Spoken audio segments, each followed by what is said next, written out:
I get asked these questions all the time. Babbzy, is there a Soca Mafia? Babbzy, do you think Soca can ever go mainstream? Babbzy, do all Soca artists know how to perform with live bands? If you want to know what I think about these questions right here, you need to watch this video. Y'all are pretty like lights in the city. Y'all I want you back it up for Babbzy. One drop. Your waistline moving like evicted family. Back it up for Babbzy, y'all, and one drop. Y'all drop, drop. Hey, drop down your body, y'all drop, drop. For Babbzy, drop down your body, y'all drop, drop. Yes, drop down your body, y'all drop, drop. For Babbzy, drop down your body, y'all drop, drop. Take it down to the ground, y'all drop, drop, drop. Take it drop down your body, y'all drop, drop. Drop down your body, y'all drop, drop, drop. Take it drop down your body, stick it and twerk, wiggle and work. Let the bumper go down until it grazes in the dirt. 'Cause your body ain't stiff like you inside the mark. Walk up on Babbzy like she man getting horn. Bend it like rubber in your spine. And what's up, everybody? Your girl Babbzy here. I'm gonna answer these questions for you today because I know they crazy, right? And you know I'm the right one for this because I am the one. But before I get to the video, make sure you are following me on Instagram. My name there is Strictly Babbzy, as well as on Twitter, on Facebook. I'm Babbzy at large. Snapchat, Strictly Babbzy. I'm Strictly Babbzy everywhere in the world except for Facebook. Make sure you are following me on this channel here. This is my rants channel. And if you didn't see my video from the other day when I was talking about the people wanting to shoot people over Alkaline and Vybz Kartel, you need to watch that video. I'll link it right here for you to take a look at it. And I want you guys to know that this segment is powered by NITRO NRG. This is the drink that I have been drinking. What got me so hyped to Ras Clot all the damn time. So I'm going to talk to you about that a little bit more on my live stream tomorrow on Facebook, which is the Bundown. If you're confused about what the hell's going on over here, download my app. It's called Babbzy Beyond Blogging. It's in the Google Play and it's in the iTunes store. You'll get a text when I go live. You'll get a text about when I do almost anything in the damn entire Ras Clot world. So, the debate going on lately, as you know, dancehall versus soca, I said, let me just stay away from that shit right now because a lot of people are a little bit too emotional to have real conversations, and I don't really know how to do this. So let's talk about something different, right? Cool. You know, people always ask if I think soca could ever make it mainstream. You know that the answer is yes, but with some substantial tweaking. Soca as it is now, and I keep telling people this, and it's so funny, I've realized how little people actually know about soca music the more that I talk about soca music. Like, the last video, a guy wrote like a 3-page essay with very bad punctuation about calypso. And I was like, but I'm talking about soca. So I realized a lot of people don't actually even know like the differences with soca, how it's like bouillon and groovy. So if you want me to actually do a video where I break down the differences in the damn genre, leave a comment below and like this video and I will explain to oneer the differences in soca music. But do I think soca could become mainstream? Yes, I do. And have we seen it become mainstream before? Yes, we have. Feeling hot, hot, hot. Who let the dogs out?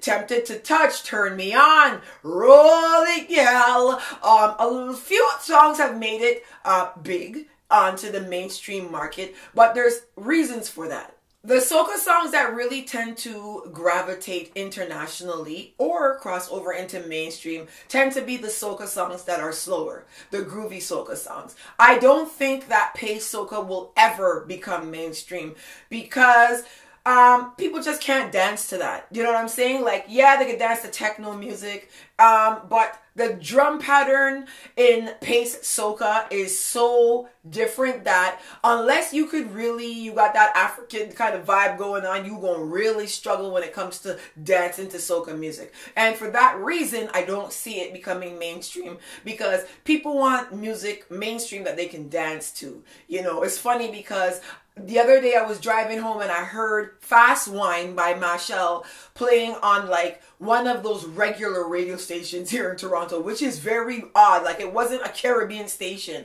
And I was like, this is the type of song that could go mainstream because it is about like chasing a girl, the beat is slow, and it's nice enough to work with, right? So yes, soca could go mainstream, but it has to be a particular type of song, and it has to be a particular speed of music. Anything that's really like, you know, that like 150 BPM, I think that would struggle substantially to become mainstream, or people gravitate to that. I can't see that happening, but again, I could be wrong. If you think that pace soca could actually become mainstream, leave a comment below and tell me what you think about that, because I honestly think that yes, soca could become mainstream, but it takes a particular kind of song, a particular kind of artist, and a particular type of speed. Now, another question that's been floating around for the past couple of weeks, years, months is about this Soca Mafia. And I have made reference to this Soca Mafia on numerous occasions, and I've been contacted behind the scenes about it. People are like, so you do know that there's a Soca Mafia? And I'm like, yeah, I'm Babbzy. You couldn't keep secret from me. But I don't think the Soca Mafia thing has been a secret for years upon years upon years. So you might be like, what the hell is the Soca Mafia? When I make reference to the Soca Mafia, I'm talking about how soca music used to be governed back in the early 2000s. So if you look at soca, calypso music, like in the 1980s, right?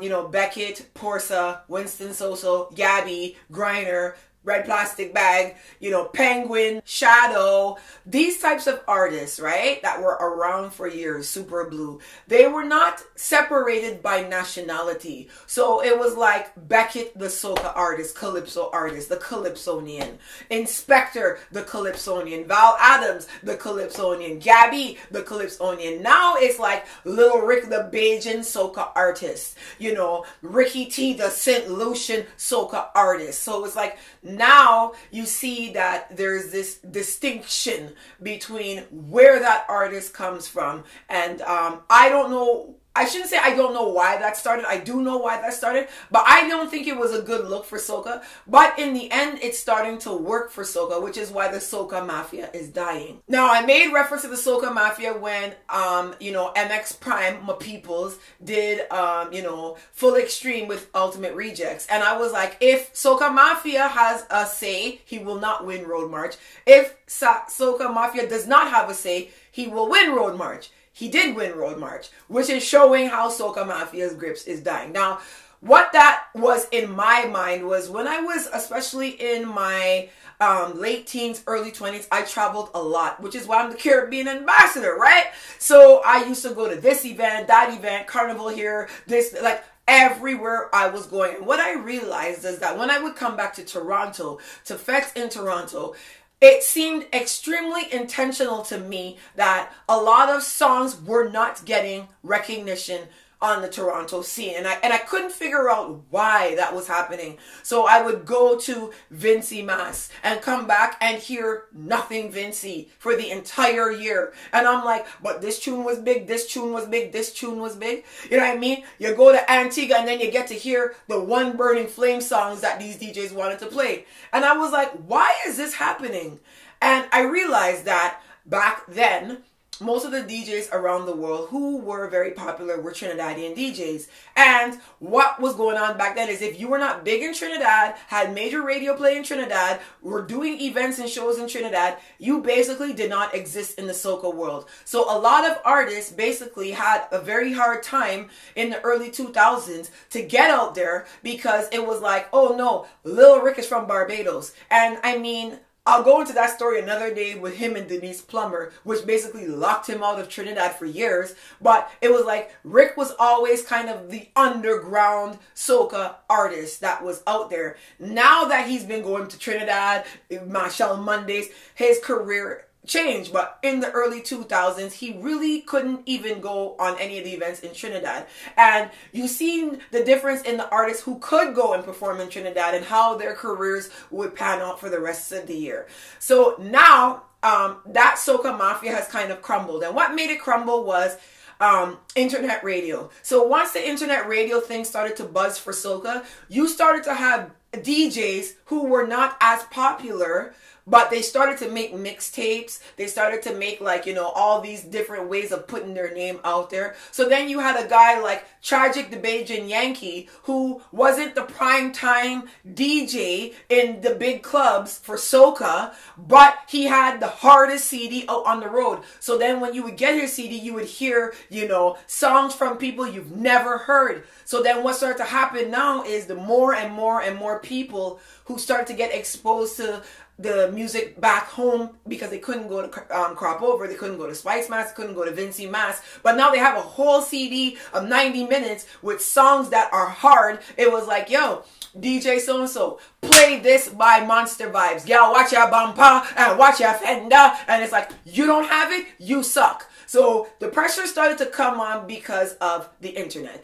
It was basically like these DJs started putting out mixtapes, and then these cushy DJs got put under serious pressure to start playing these people's songs. So it was like you had to start playing St. Lucian people music or they weren't coming to your event. You had to start playing Bajan music or they weren't coming. So that's how the grip kind of died. But in the beginning, Trinidad had this shit on lock fucking down. If you weren't big in Trinidad, if you weren't linked in Trinidad, you would have struggled substantially. Now you could be a guy like Stiffy and you have check off something and pelt it where, and it's like you blow up around the world, and Trinidad can't stop that. So yes, there was a Soca Mafia. Yes, they still do exist, but their grip is not as tight. Now, over to the dancehall side. The Dancehall Mafia is something that a lot of people don't believe exists. But because I've witnessed this mafia-like activity, I am more than sure that there is a very strong dancehall mafia in Jamaica. The reason that I believe that is because, A, Vybz Kartel has been in jail for how many years, right? We understand that he is the greatest and he's the best and he's all these things. But part of what goes along with being a dancehall artist is performing, is grinding out in the road, promoting your music, which he's not doing. So it's like, how is Vybz Kartel's music getting into the hands of a corner store in Trelawney? Obviously, there's this universal place that people are coming to get the music from, right? So it's accessible for Kartel, it's accessible for Alkaline, but it's not accessible for Taga Taga Rankin to get his music distributed around the island of Jamaica very easily, right? Why is that? Another thing that I've noticed, especially, which makes me believe this even more, is how old school media acts when they interview people. Now, old school media is radio, like real radio, like radio on a dial, TV. That is old school media. And it is mind-boggling to me that every single artist in the island of Jamaica that does dancehall or reggae music, why are they asked about Kartel or Alkaline in their interview makes no sense to me.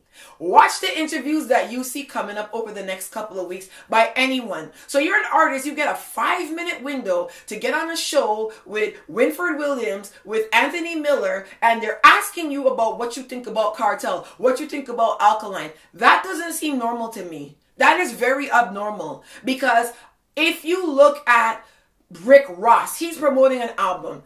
The only people Rick Ross is asked about are people he would have talked about in his album. He's asked about his beef with Baby over robbing DJ Khaled and this and that and whatever, right? He's asked about Meek Mill and Wale's beef and reconciliation, because those are people underneath him. Rick Ross is not asked about, so what you think about the Migos show last week? What did you think about Future's last album? You can't ask them man the questions about an ex-man in their interview. They would diss you and walk out. But I noticed that in Jamaica, all of these interviews, these artists, I watched Dario get questions about Kartel. Like, what are you questioning these people about Kartel and Alkaline for? That's what makes me believe that there's a mafia. It seems like there is something going on that I don't know who's pulling the strings. Someone is directing this though. And to me, it's like the stifling of the talent in Jamaica. I'm telling you, when I'm walking on the road, there's motherfuckers out there who know about music and they can sing and they can do whatever, and they cannot get recognition. And in Jamaica, in the 80s, it wasn't like that, because Ninja Man saw Shabba and took him to the studio. He heard Bounty and took him to the studio. Like, these artists were getting the recognition. The minute they found out you could chant and you sounded good and you could hold a rhythm and write on it, you were being dragged into a studio. You were being put in front of King Jammins or Sly and Robbie, and these people were like, yo, you need to hear this youth. So what happened to that? That's not happening no more. What's happening is like, oh, okay, this youth has $100,000. His family got money, so take some money for him, pay these DJs in the streets and push his shit. And yes, you still in dancehall get the 1 or 2 odd songs that will bust out and get a forward. But realistically, it is very governed and you can tell. So it's like, Talapatan, a white DJ, now he's outside of Jamaica doing his thing, and all of a sudden his race becomes an issue. It's because there's a mafia. There is a mafia. So I know a lot of people are gonna be like, shut your ass, bitch, suck your mother, this and that. But I'm telling you, you don't have to agree with me. But I've been in media long enough, because yes, bloggers are media, to see trends and watch and see how things operate. And it's virtually impossible that Alkaline and Cartel could have a grip this strong on radio, on media, without the help of some type of mafia. Now, lastly, this topic comes up all the time about performing with live bands. Again, I always say this: if you are an artist, or you know an artist, or you're pushing an artist, I highly suggest that you get this artist some type of musical training. The training doesn't necessarily have to be formal, where you go, like I started playing piano at the age of 3, I was playing trombone, trumpet, tuba by age 11, but I had formal training. I'm talking about like people who just kind of sit around with the guitar man or sit around with the bass guitar man or the piano man and start to learn a little bit about music, because if you cannot perform with a live band, you're going to struggle substantially. Now, again, there's some artists who can get away with performing on tracks, right? Most people who want to go to a show and most people who will pay big money, like Reggae on the Hill is coming right now in Barbados. I'm going to be in attendance for that. That is going to be live performances with a live band. You're not going to have someone come and play some DJ rhythms behind a person and perform, because when you start to pay hundreds of dollars to go and see performances, that DJ track thing isn't going to work out too well. Now, there might be some instances where some of these artists need to perform on tracks, and sometimes it does sound better for them to perform on tracks. To me, that depends on the type of artist they are and the type of music that they perform. So like Bashment Soca does not sound great live because it has a very different sound live. It's hard to it's hard to pick up what that rhythm is when you hear it live. But then there are certain songs that you hear live and they sound perfect. Reggae artists and soca artists primarily excel at live performances. Dancehall artists, because they perform on rhythm so much, will struggle sometimes when it comes to having to perform with a live band. And that's something that they will have to go and put effort into. But if you want to pay money to see somebody, most people will want to pay money to see somebody perform with a live band.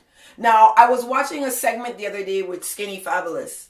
And it was a segment with Conscience in St. Vincent, and it was Conscience band brought in for the intermission of their carnival segment, and Mashal and Skinny Fabulous ran out. And they're performing and things. So then now any band in the world could probably play a 1-2 rhythm and keep up and whatever, right? But if you are a band like a dancehall band, you're not going to know soca rhythm. Skinny Fabulous came out and he was like, I'm going to introduce you Jamaican bandmen to something we Vinci's called Power Soca, right? And he's like, drums man, do this for me. Bass guitar man, do this. Guitar man, do this. Keyboard man, do this. If you don't know how to perform live, you cannot do that type of thing. And that is why these guys can impromptu hijack an event and be like, okay, this is how you play a soca rhythm, because they know music. So I always say to people, if you're someone who's an artist and you don't know if learning music is important, understand that guys like them can come out and direct a band. And you may not always have a band director. And you may not always have a band that knows your genre, knows how to play your music, knows how to back you up. If you don't know how to direct the drums man, the bass guitar man, you're going to struggle. And if they can't play a rhythm, you're going to struggle. So to me, it's all about a learning curve out here. If you want to learn how to perform on live bands, then you need to practice that. Because to me, I think most people like to hear live performances way over somebody coming out and jumping around on some DJ tracks. Anyhow, that's my take on everything today. I hope none of y'all have a nervous breakdown. Because, you know, anytime we talk about these topics, some of you start to spaz out. You need to calm down. And, like, lately, some of you have been scaring me. Why are some of you trying to explain to me why it's normal to be threatened to be killed over liking a particular artist? Like, keep that shit all out. I ain't really want to hear that. That shit sounds whack. Oh, it's normal for people to threaten people. No, it's not. No, it's not. You scaring me. You scaring me. Anyhow, tomorrow I'm going to be on the Babbzy Bundown. Thursday on Facebook, Babbzy at Large. Make sure you are there. Make sure you subscribe to this channel, which is my rants channel. And I have some reality footage and some beauty footage to crank out this week because we back up running and thing. NITRO NRG, you know, the power energy drink for the gods and the champion bloggers and the good us for them people around the world. You understand what I'm saying? Mwah. Love you guys. See you soon. This one for the girls that the program ain't lazy. I don't run a lot of talk. So let me go. How will you take off something? Take off something. Take off something and belt it. Take off something. Take off something. Take off something and belt it. Now fling it on the ground. Fling it on the ground. Fling it on the ground, girl. Look, fling it on the ground. Fling it on the ground. Fling it on the ground. You know why? Because it is yours. You buy that.